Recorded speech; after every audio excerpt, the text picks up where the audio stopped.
अब तक के सबसे खूंखार मिशन के लिए रॉ ने हमें हलवाई वाले का भेष धारण करने के लिए बोला था। हमने वैसा ही किया और बहुत सारे गंजे बर्तन को लेकर अपने गाड़ी में डालकर आगे चले गए। हमने अपने कार से बहुत सारे कार्बन डाइऑक्साइड छोड़ा, हालांकि वो मैं खुद छोड़ रहा था।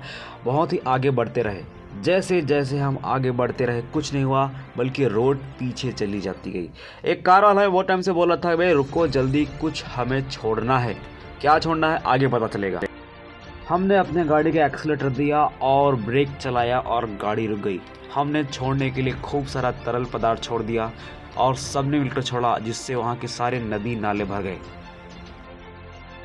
एडवेंचर से खेलना मेरा बचपन का शौक था, इसलिए मैंने जगह जगह रोलर कोस्टर लगवा लिए थे। इसी वजह से मैं लंगड़ा के चलता था, क्योंकि मैं वहाँ से गिर जाता था। आजकल के नौजवानों को रोड का पता ही नहीं होता था, कहीं भी रुक जाते थे। एक भाई साहब हॉकी खेलकर प्रदर्शन करने के लिए सड़क पर चढ़ गया था और बोल रहा था, भाई इसको आदमियों को नहीं मारना है, गेंदों को मारना है।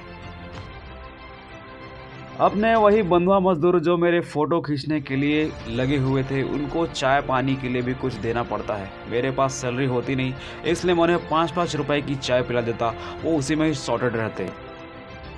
रॉ वालों ने हमें धोखा दिया था, खाने के लिए कुछ था ही नहीं, इसलिए हमने अपना खाना खुद बनाने को सोचा। और कोई अदरक छीलता, कोई गाजर काटता। हमने एक कंपटीशन रखा जिसमें बिना टांगों के यूज़ के एक पहाड़ से दूसरे पहाड़ तक कूदना था, और जो जिंदा बच जाता उसके लिए खास तरह के इंतजामात थे। बिन्नू बनिया ने वो खेल जीत लिया और अर्धनग्न होकर अपना शरीर प्रदर्शन करने लगा और पानी में कूदने लगा। पानी में हम तो कुछ और ही करने लगे, तरल पदार्थ छोड़ते छोड़ते उसी में मंत्र मुग्ध हो गए।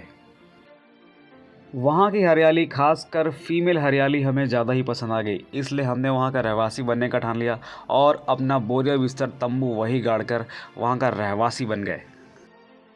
ताज होटल का सीनियर हलवाई राजा लंसुख लाल के द्वारा इतना बढ़िया भोजन बनाने पर उसे 5 रुपये का नगद पुरस्कार चेक के माध्यम से दिया गया। बाद में वो चेक बाउंस हो गया। वहाँ का ठेकेदार कालिया मधोस रॉयल्टी लेने आ चुका था। हमने उसको एक पेग पिलाई और खुद पीकर वहीं सो गए।